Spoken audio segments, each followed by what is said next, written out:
Diz assim a palavra do Senhor, Marcos 7, do 31 ao 37. De novo, se retirou das terras de Tiro e foi para Sidom, até o mar da Galileia, através do território de Decápolis.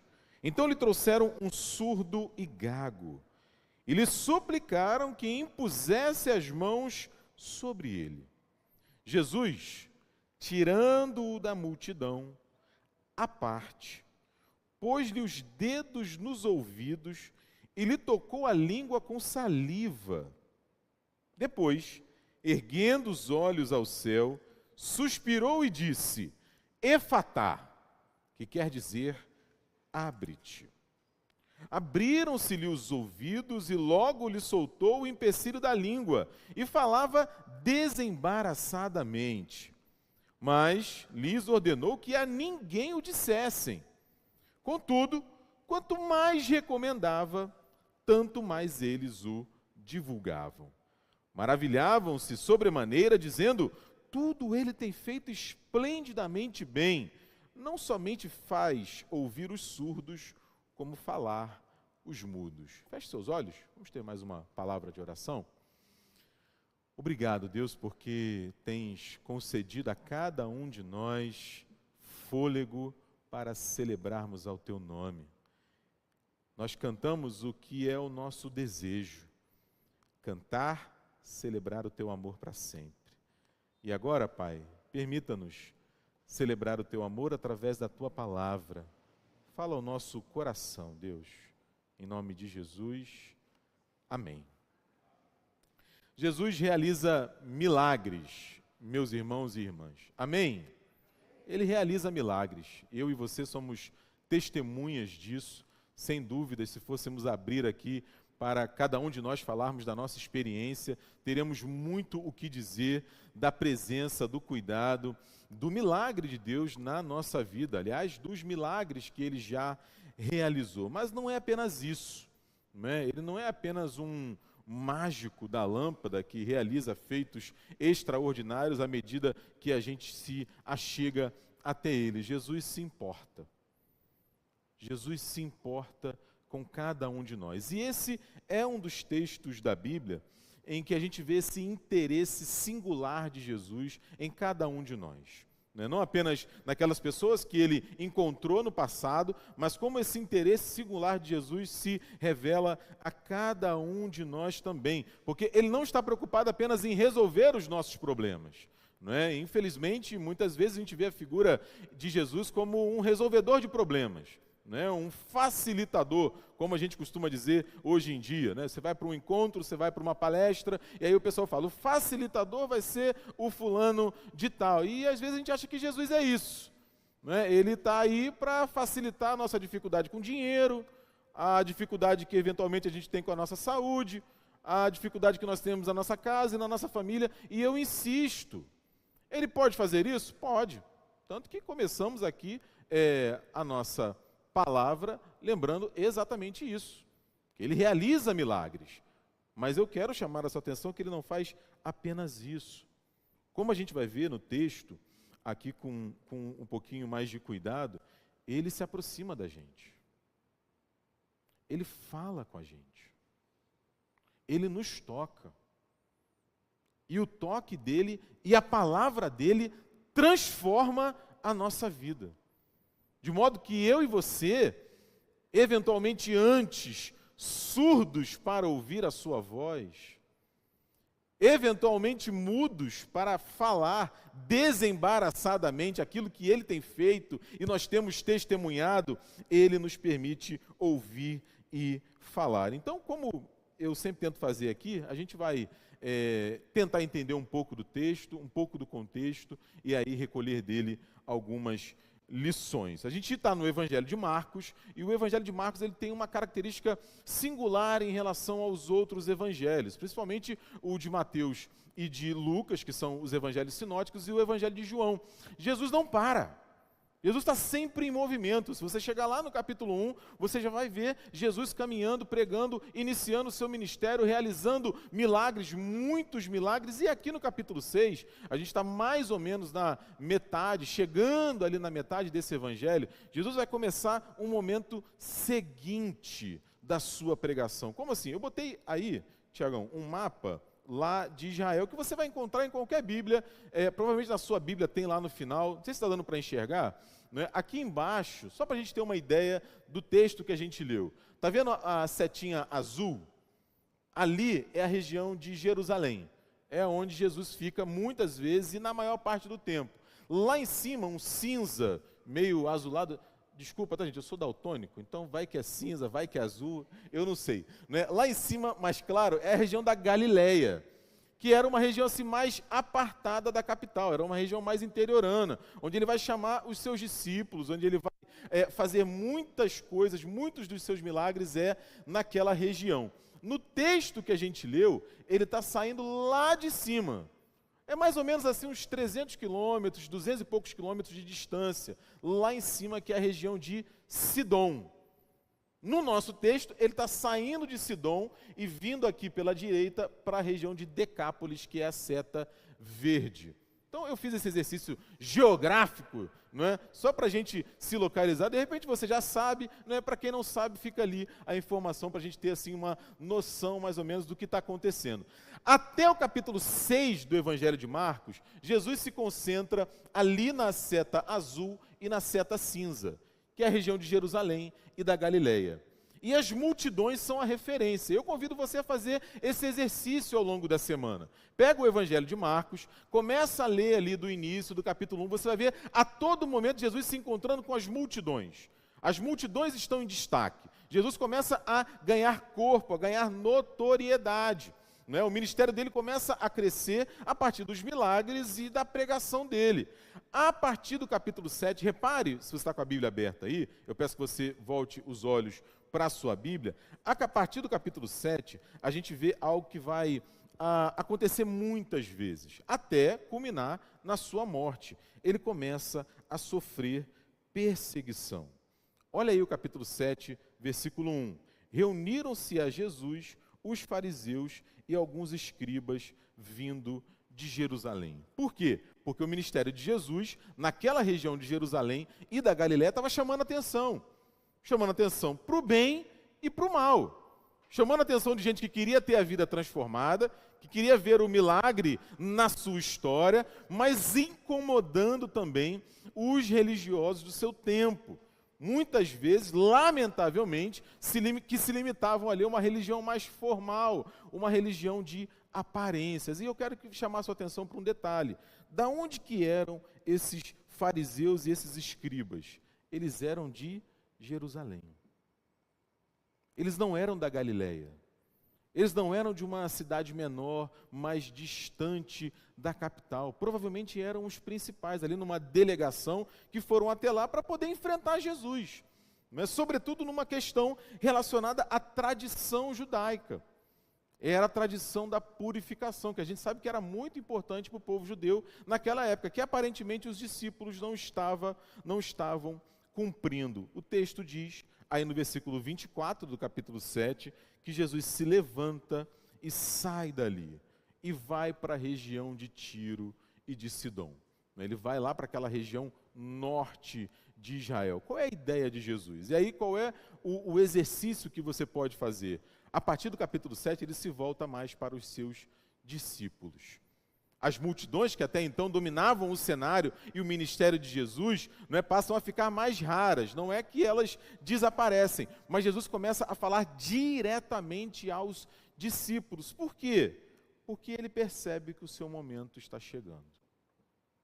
Ele percebe que a cruz está próxima.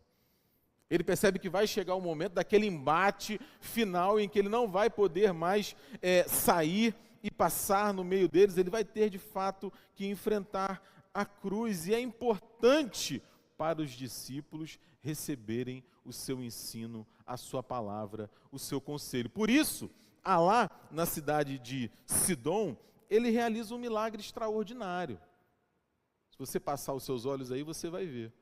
chega uma mulher, né, Ciro-fenícia, vai dizer o texto que ela é uma mulher de origem grega, e ela chega até Jesus e pede para que Jesus liberte a sua filha. Né? Jesus dá uma palavra importante para ela. Ele fala para ela, olha, a minha prioridade são os judeus. A minha prioridade é o meu povo. E aquela mulher demonstra uma fé assim inabalável na pessoa de Jesus. E Jesus realiza o pedido que ela lhe fez, mostrando mais uma vez que Jesus não era exclusivo dos judeus. Uma coisa é prioridade, outra coisa é exclusividade. Ele não é exclusivo, por isso nós somos alcançados pela sua graça e pelo seu amor também. A partir dali, ele desce, como a gente viu ali no mapa, e vai para a região das 10 cidades. Eu insisto, ainda uma região longe do centro, ainda uma região repleta de gentios e de pagãos. E aí, não é, pagãos na nomenclatura, gente que não conhecia o Deus de Israel. E aí a gente chega no nosso texto.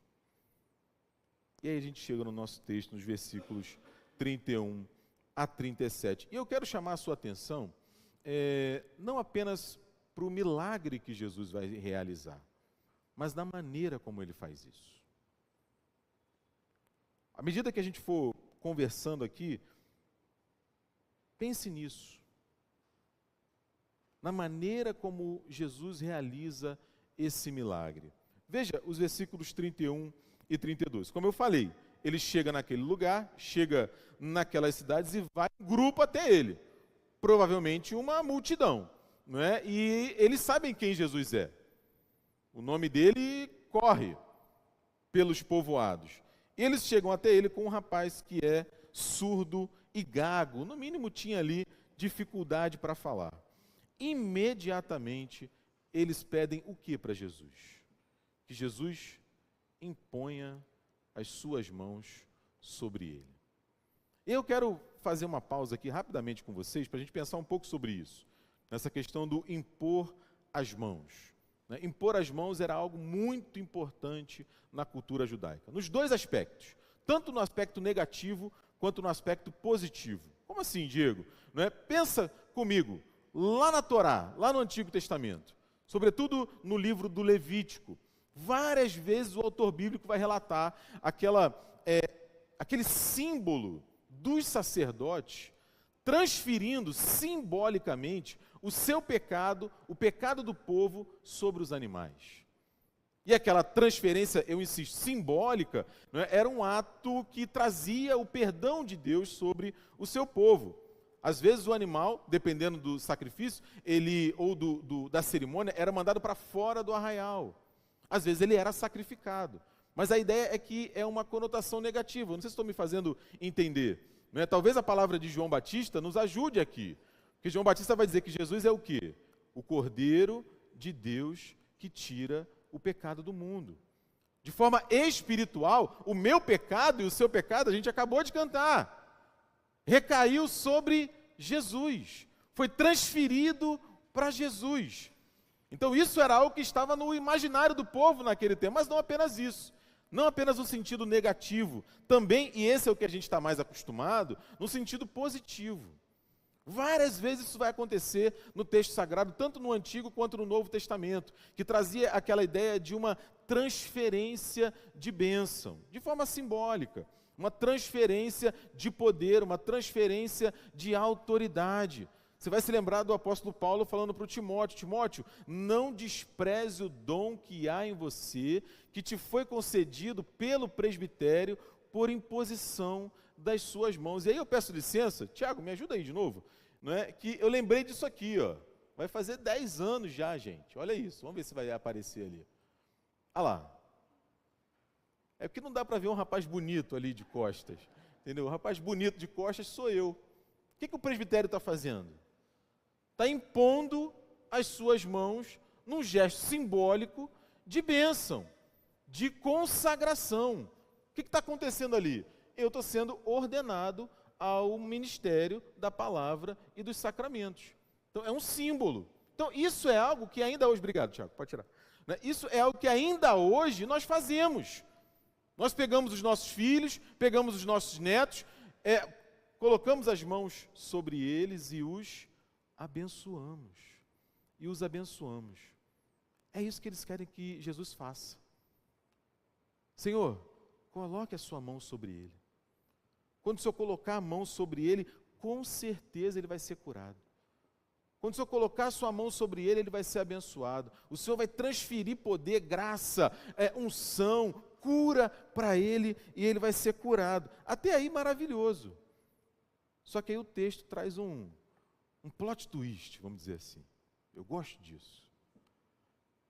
Por que Jesus faz isso? Não, Jesus não faz isso. Jesus não faz isso. Aliás, Jesus não faz o que a gente espera, muitas vezes. Eu me lembrei de vários exemplos na Bíblia. Né? Jairo, por exemplo, que vai até Jesus com a sua filha doente. E o que Jairo pede para Jesus?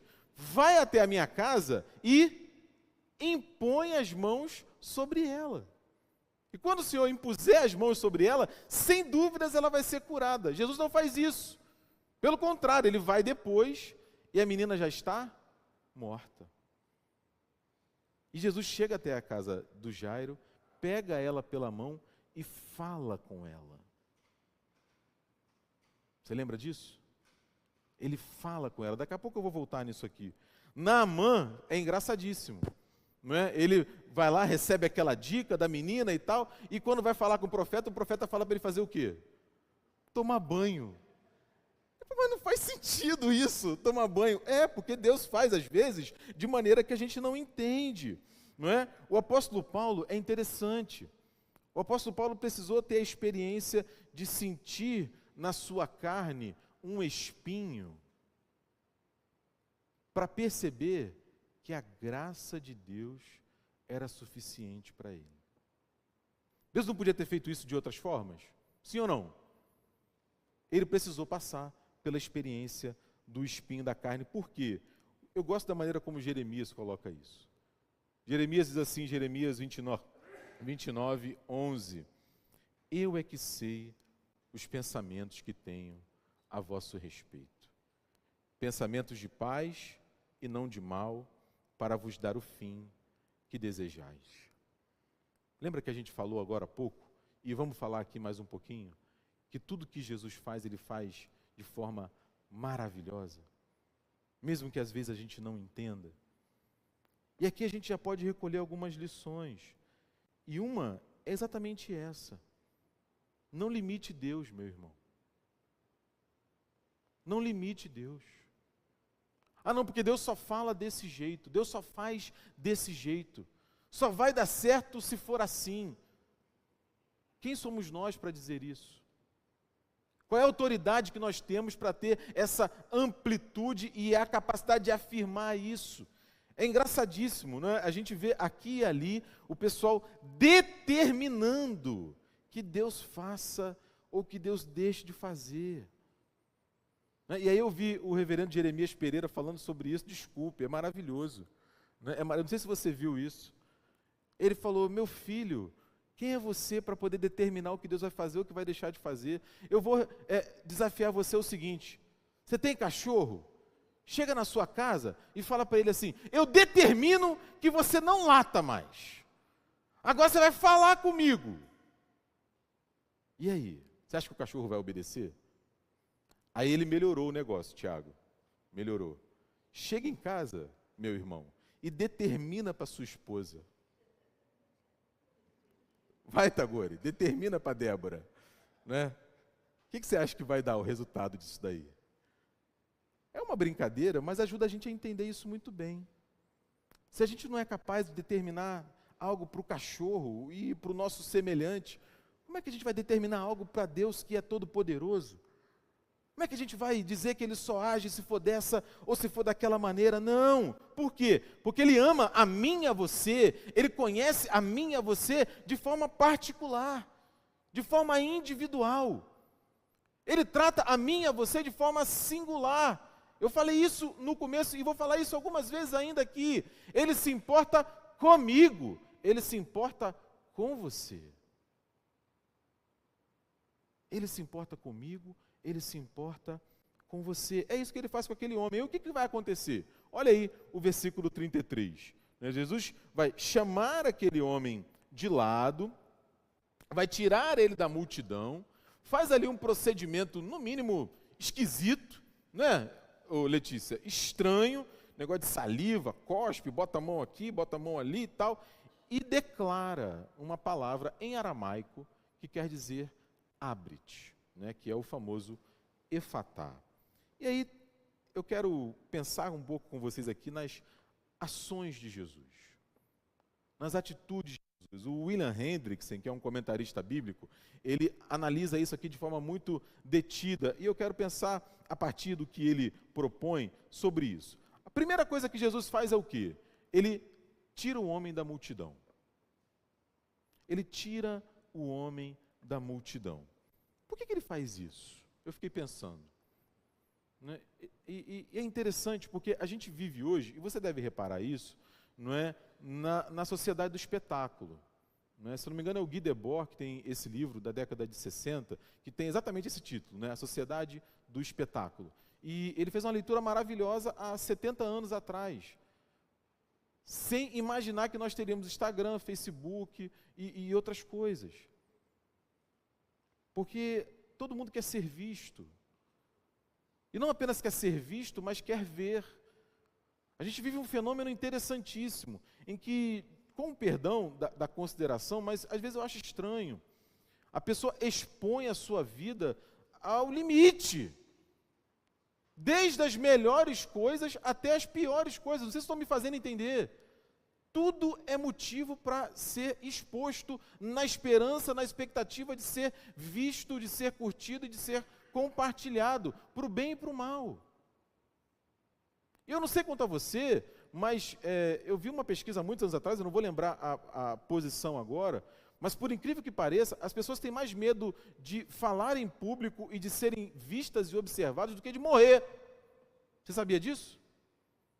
Tem pessoas que só com a imaginação de ter que falar em público, já começa a se tremer e começa a suar. Não sei se é a sua experiência, isso acontece comigo muitas vezes. Muitas vezes. Jesus tira aquele homem da multidão, porque a gente pode imaginar o que está acontecendo ali. Porque a multidão, gente, tem de tudo.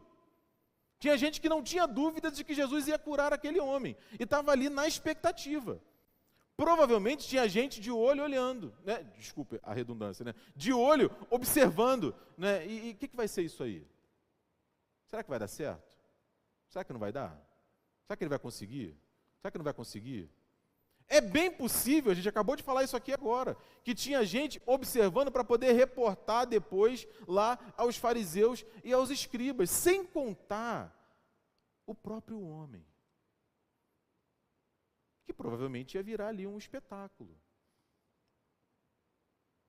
Jesus faz isso com aquele homem porque ele se importa. Porque Jesus não está preocupado com o show. Jesus está preocupado com a pessoa. A gente falou da ressurreição da filha de Jairo agora há pouco, e ele fez exatamente isso. Você vai se lembrar da cena, Jesus vai caminhando para a casa dele, chega até lá, o pessoal fala, tá bom, não adianta mais, ela já está morta. Jesus fala assim, ela não está morta, ela está dormindo. O pessoal começa a fazer o quê? Começa a rir. Jesus pede, porque, gente, pensa comigo, não era a oportunidade de chamar todo mundo? Não é de chamar, vem ver, vem ver. Vem ver o que eu vou fazer agora. Não, ele tira todo mundo de casa. Só ficam Jairo, sua esposa, os pais da menina, Pedro, Tiago e João. Jesus pega na mão dela e fala com ela. Menina, levanta. E ela ressuscita. Por quê? Porque Jesus estava preocupado com ela e com os seus pais. Ele faz isso, tira ele da multidão. Aí ele coloca os dedos nos ouvidos do homem. Por que ele faz isso? Não é? A gente não sabe se o homem era capaz, o texto não fala, de ler lábios. Então a gente está aqui com a multidão, o pessoal entrega ele para Jesus, o homem provavelmente está meio perdido. O que vai acontecer? O que está acontecendo? Quem é esse cara? O que ele vai fazer comigo? E ele sabe, obviamente, que ele não consegue ouvir. Então Jesus meio que bota a mão nos ouvidos dele para falar para ele, eu estou aqui. Eu vou cuidar disso. Esse seu problema eu estou vendo. Eu sei o que está acontecendo com você. Não se preocupe. Eu vou cuidar disso. Por quê? Porque Jesus é sensível. E esse toque de Jesus é fenomenal. Porque, gente, ele precisava tocar? Precisava tocar para curar? Então, assim, não tem a ver com Jesus. É a minha tentativa aqui. Tem a ver com o homem e a sua necessidade. Ele não apenas toca, mas ele coloca saliva na língua dele. Aqui que é complicado, né? Aqui que fica esquisitíssimo, né? Porque, como assim? Jesus cuspiu na boca do rapaz e mexeu na boca dele? É muito estranho, né? Mas é o que está escrito. E aí, gente, o final dessa história ajuda a gente a entender a metade dessa história. Então, eu vou adiantar. E aí, eu vou tentar me fazer entender. A ideia, dizem os comentaristas, e eu consultei alguns, né, é que Jesus cospe na mão. Cospe na mão. Ele não estava com a mão no ouvido dele? Depois ele bota saliva na mão e toca na língua do homem. Primeiro, numa tentativa de comunicar a ele. Eu sei o que está acontecendo. Eu vou cuidar de você.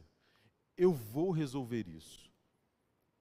Mas teologicamente, você vai se lembrar de uma cena na Bíblia em que Deus molda o ser humano. Em que Deus, do pó da terra, faz o ser humano. Lembra disso? E até aqui, enquanto Jesus está tocando ele e colocando os dedos na sua língua, ele já está falando? Ele já está ouvindo? Não. Está faltando o quê? Jesus dizer? Efatá. Abre-te. Você lembra de um momento da palavra de Deus em que, quando Deus fala, algo acontece? Que a partir da palavra de Deus, Ele traz vida àquilo que não tem vida. Ele traz à existência aquilo que não existe. É isso que está acontecendo aqui. Mas eu fui na frente, agora eu vou voltar. Não é? Ele toca o rapaz, se comunica com ele, mostra para ele que se importa, e aí ele olha para o céu. Ele olha para o céu, mas não diz nada. É uma espécie de uma oração silenciosa. Jesus está indicando para aquele rapaz e para a multidão que está em volta, observando o que está acontecendo, que aquilo que ele faz porque o Pai mandou que ele fizesse. Ele faz porque ele e o Pai são um. Ele faz porque ele é designado pelo Pai para fazer. Ele faz porque faz na força do Pai. E aí ele suspira. Isso é uma das coisas interessantíssimas da Bíblia, né? Porque o Evangelho de Marcos, você sabe, o Marcos ele evangelizou junto com Paulo e junto com Pedro. E dizem os teólogos que provavelmente ele escreve o seu Evangelho a partir do relato de Pedro. Então Marcos não presenciou essa situação, mas Pedro presenciou. E ele conta os detalhes para o João Marcos. E João Marcos diz que Jesus suspira. E isso aqui é espetacular, gente.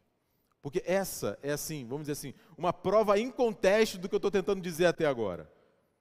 Porque, deixa eu exemplificar para você antes de dizer. Não sei se você já teve essa experiência. Você chega para alguém, né, que você vai cumprimentar, e a pessoa pergunta para você assim, tá tudo bem, Fábio? E você não responde o famoso tudo bem. Né? Até porque alguém já disse que tudo é muita coisa. Né? Você responde, não está bem. Minha avó não está bem. Minha esposa não está bem, eu não estou bem, está acontecendo isso. Você abre ali o coração e compartilha com a pessoa o que está acontecendo. Afinal de contas, ela perguntou. Então a gente presume que ela se importa. Ela ouve, mas não ouve. Ah, é? Acontece, né? Mas peraí que eu vou ali ver um negócio assim rapidinho. Tá? Ah, é? Não, mas é assim mesmo, daqui a pouco passa. Tá ruim. Ah, para de bobeira, tu é fresco pra caramba. Já passou por isso? Porque, na verdade, a pessoa não se importa. Ou porque não se importa mesmo, ou de repente o momento que ela está também não é bom, e ela fez aquela pergunta simplesmente para te cumprimentar. Jesus não é assim. Jesus suspira, porque a nossa cura custa. Eu vou voltar lá no profeta. Ele levou sobre si as nossas dores. Ele tomou sobre si as nossas enfermidades. Ele levou sobre si o nosso... Gente, o nosso pecado não desvanece no ar. As nossas dores não somem no universo. O que a Bíblia fala é que o meu pecado e o seu pecado, a minha dor e a sua dor, elas saem de nós e elas vão para Jesus. É por isso que ele suspira. Porque ele sente o que eu e você sentimos. E é por isso que eu estou tentando dizer aqui que ele não é apenas um realizador de milagres. Ele se importa.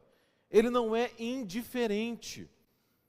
É por isso que não tem condição da gente dizer que Deus, né, é uma força da natureza, é um ser impessoal, né, é uma força cósmica. Não é isso. Ele é uma pessoa revelada na pessoa de Jesus Cristo, uma pessoa que se relaciona conosco na força do Espírito Santo, que é uma pessoa, que sente, que fala, que se entristece, que se importa com o que acontece comigo e com o que acontece com você. E o que isso tem a nos dizer aqui? A sua dor e o seu pecado estão sobre Jesus. Ainda hoje, como aconteceu com aquele homem, e como vai acontecer tantas vezes nos evangelhos, ele está nos chamando para olharmos nos seus olhos, para sermos tocados por ele, para ouvirmos a sua voz, para sermos curados daquilo que está nos impedindo de ouvir aquilo que nós precisamos ouvir. Porque é isso que acontece, não é isso? Ele diz, efatá, que quer dizer, abre-te. Para aquele homem foi exatamente isso, foi literal, não é? Ele passou a ouvir, é bem provável que ele tenha ouvido o próprio efatá, e ele passou a falar. E é aqui que está a marca dessa relação que os teólogos apontam com Gênesis capítulo 1. Porque Jesus toca, Jesus molda e Jesus fala. É o poder criador em ação na pessoa de Jesus. E aí a gente vê que pela sensibilidade de Jesus, pelo poder de Jesus, pelo toque de Jesus, aquele homem tem a vida transformada. E aí, gente, o texto, ele parece que não faz sentido. Porque olha aí o versículo 35, o que Jesus faz? Jesus manda eles não falarem nada. Aí alguém pode perguntar, mas por que, Diego, não falar nada? Não é por aquilo que nós falamos agora há pouco. Jesus sabia que o seu momento de ir à cruz estava chegando, por isso que eles falam do segredo messiânico. Só que eles não obedecem. Eles não obedecem, porque, gente, não dá para ficar quieto quando Jesus age nas nossas vidas. Não dá para deixar de dizer aquilo que Jesus faz por cada um de nós. Não dá para deixar de falar aquilo que Ele faz. E é interessante, eu fiquei pensando nessa língua que Jesus fala. Né? É uma língua que o vento entende. Lembra de Jesus falando com a tempestade? Acalma-te, emudece. É uma língua que o morto entende. Porque o Lázaro estava morto, não estava? Mas Jesus fala com ele, não fala? E ele ouve. Assim como a filha do Jairo. A língua que Jesus fala alcança o meu coração e o seu. E ele está falando mais uma vez hoje, porque pode ser que o nosso ouvido esteja funcionando perfeitamente. Toda a mecânica e os seus órgãos. Mas pode ser que a gente não está ouvindo aquilo que ele tem para nos dizer. E porque a gente não está ouvindo, a gente não está falando. Porque diz o texto que aquele homem passa a falar desembaraçadamente, não apenas aquilo que ele viveu, mas dar o seu testemunho. E é um testemunho que chama a atenção de todo mundo que estava ali. Por quê? Porque Jesus realiza milagres. Jesus realiza milagres. E eu peço a Deus que a gente creia nisso. Que a gente creia nisso. Não apenas ressuscitando os mortos, curando os doentes, mas realizando o milagre dos milagres, que é convertendo o nosso coração para Ele.